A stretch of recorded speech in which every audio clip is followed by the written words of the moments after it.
Hello friends, नमस्कार। और इस वीडियो के अंदर हम पढ़ेंगे accountability of lawyer towards their court, client and society कि लॉयर्स की क्या ड्यूटी होती है अपने किस कोर्ट के थ्रू या क्लाइंट के टूवर्ड्स या सोसाइटी के टूवर्ड्स। तो accountability of lawyer towards court, court में क्या होगा, in act in a proper manner कि कुछ भी वो वर्क कर रहा है वो एक प्रॉपर मैनर में करे, सेफ्टी करे और जो कोर्ट में जो डेकोरम बनी रहती है उसके अंदर करे वो। तो पढ़ते हैं हम। An advocate must have in a proper safely manner during the time of his case as well he while acting before the court. जब कोर्ट में वो वर्क कर रहा है वो प्रॉपर और सेफली काम होना चाहिए, काम भी इस डेकोरम मेंटेन करे। He should conduct himself with self respect provide करे। Whenever there is a ground for complaint against a judicial office, the advocate has a duty to submit his grievance to concerned authority.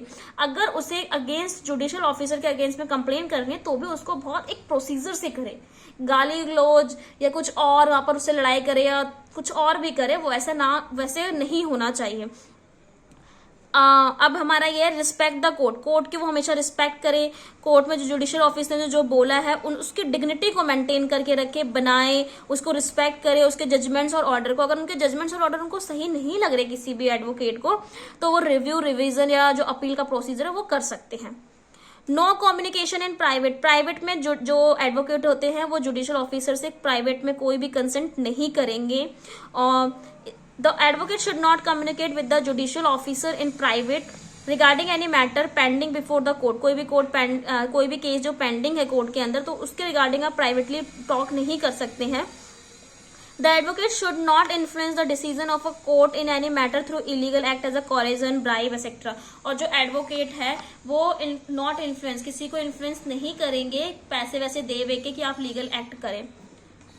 और यहाँ पर जज की भी duty होती है कि वो इन लोगों एडवोकेट से पर्सनली कोई बात करे, मतलब प्राइवेटली कोई बात ना करे। ऐसा नहीं कि कोई बात ना करे, क्योंकि ऐसा नहीं है जज और एडवोकेट फ्रेंड्स नहीं होते हैं, बट वो किसी केस से रिलेटेड कोई बात नहीं करेंगे उस time. Refusal to act in an illegal manner toward the opposition, opposition के खिलाफ कोई इलीगल मैनर तरीके से अगर आप कुछ भी चीज प्रोड्यूस कर रहे हो तो वो नहीं करोगे।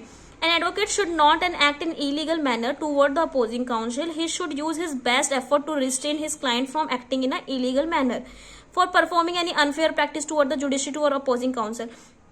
वो जो भी अगर अपोजिट काउंसिल भी कोई इलीगल मैनर की तरफ से कोई काम कर रहा है उसको भी रोकेगा, या कोई अनफेयर प्रैक्टिस हो रही है तो उसको भी ब्रेकआउट कर सकता है, बट उसे काम लीगल तरीके से ही करना होगा।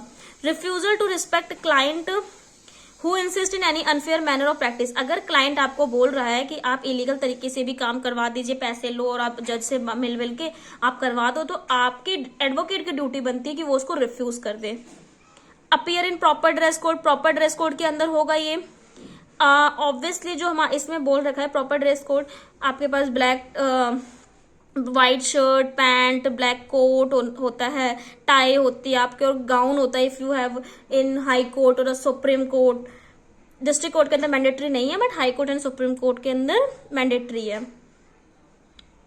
Not to appear in matter with financial interest, financial interest show ना करे किसी भी मैटर में। The advocate should not act on be of any matter in which he has a financial interest, अगर उसका खुद का फाइनेंशियल उसके अंदर इंटरेस्ट होगा तो भी उस मैटर को वो उस अकॉर्डिंग करेगा, जिस अकॉर्डिंग मतलब वो सोचेगा वो एक पार्टी का ही है। He should not accept a brief from a company in which he is a director, अगर वो डायरेक्टर है तो वो कोई केस जो है वो खुद नहीं लड़ सकता। जैसे कि मान लो एक एडवोकेट है, उसको डायरेक्टर ही बना दिया, वैसे तो होते नहीं है बट डायरेक्टर बना हुआ है, तो वो खुद नहीं लड़ेगा केस, वो किसी और से फिर करवाएगा case. Not to stand as surety for the client, client को श्योरिटी नहीं देगा। जैसे कि अगर क्लाइंट है उसको बोल रहा है कि हाँ आप केस जीत जाएंगे, तो इसका मतलब ये नहीं है कि अगर वो केस हार जाए तो क्लाइंट उन पर केस कर देगा, क्योंकि श्योरिटी तो वो देते हैं बट ऐसा नहीं है कि श्योरिटी वो उनकी पूरी सही से हो। तो यहाँ पर वही लिखा हुआ है, the advocate should not stand as a surety of his client और certify the soundness of a surety that his client require for purpose of any legal proceeding, कि वो पक्का ही पक्का जीतेंगे, उम्मीद देते हैं, बट उस उम्मीद पर अगर वो जैसे कि होता है कभी कभी कुछ प्रोविजंस खराब हो गए या कुछ भी हो गया, क्योंकि हर एडवोकेट जब कोई काम करता है ना, मान लो एक ने मर्डर किया तो एक जिसका मर्डर हुआ उसका भी काउंसिल होता है, जिसने मर्डर किया उसका भी काउंसिल होता है, तो दोनों अपने क्लाइंट के लिए बहुत अच्छे से वर्क करेंगे। Duties toward is client, client के थ्रू ड्यूटीज क्या होगी, बाउंड होने चाहिए कि उन्होंने जो ब्रीफ में जो भी बाउंड टू एक्सेप्ट ब्रीफ, जो भी उन्होंने देखा, जो भी केस का पैटर्न है या जो कुछ भी बताया गया वो उस पर बाउंड हो कि उसके अकॉर्डिंग ही वो काम करे, कुछ अपना फैक्ट या कुछ ना बना ले। Not to withdraw from service, service से उन्हें हटने का कोई राइट नहीं है। Not to appear in matter in which he is a witness, अगर वो विटनेस है तो उनको अपीयर होने का राइट नहीं है। Full and frank disclosure to the client, client को सारी बातें सच सच बताए जब भी हर डेट पे कुछ हो रहा है तो। Uphold interest of the client, client के इंटरेस्ट को बढ़ाते रहे। Not to suppress any material of evidence, कोई भी एविडेंस है तो उसको सप्रेस नहीं करोगे, उसको दबाओगे नहीं, उसको निकालोगे कि हाँ ऐसा भी एविडेंस है। Not to disclose any information of his client and himself, अब उनके बीच में कोई भी कम्युनिकेशन हुआ है वो आप कोर्ट के अंदर डिस्क्लोज नहीं करेंगे, बट कुछ एक्सेप्शन केस है, इफ यू आपने एविडेंस एक्ट पढ़ा होगा तो आपको समझ में आ गया होगा। Not to receive any interest in actionable claim, actionable claim का कोई इंटरेस्ट आप नहीं लोगे, रिसीव नहीं करोगे। Not to charge depending on the success of the matter, अगर कोई मैटर सक्सेस हो गया, जैसे कि आपने हर डेट पे पैसे तो लिए बट सक्सेस मैटर भी हो गया तो आप उससे पैसे एक्स्ट्रा नहीं मांगेंगे। कि प्रॉपर अकाउंट होना चाहिए कि आपको कब पैसा दिया गया कब नहीं। N advocate shall pay attention which he is a capable of giving the case he is dealing, और आप एडवोकेट को बताना होगा कि हाँ ये केस मैं हैंडल कर सकता हूँ और मैं कैपेबल हूँ।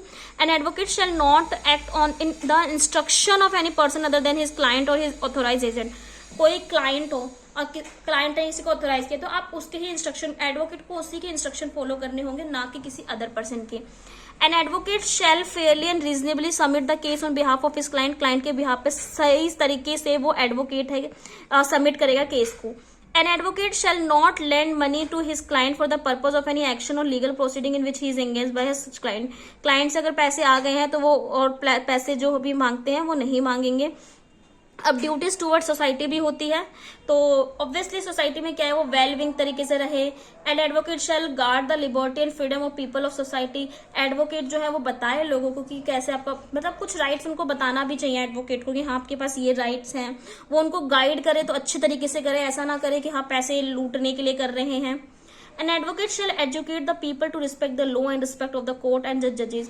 एडवोकेट को एजुकेट भी करना चाहिए लोगों को कि हाँ आपको कोर्ट के प्रति या जो लॉ है उस विश्वास दिलाना चाहिए कि ये आपके साथ है और आपकी मदद करेगा ही करेगा।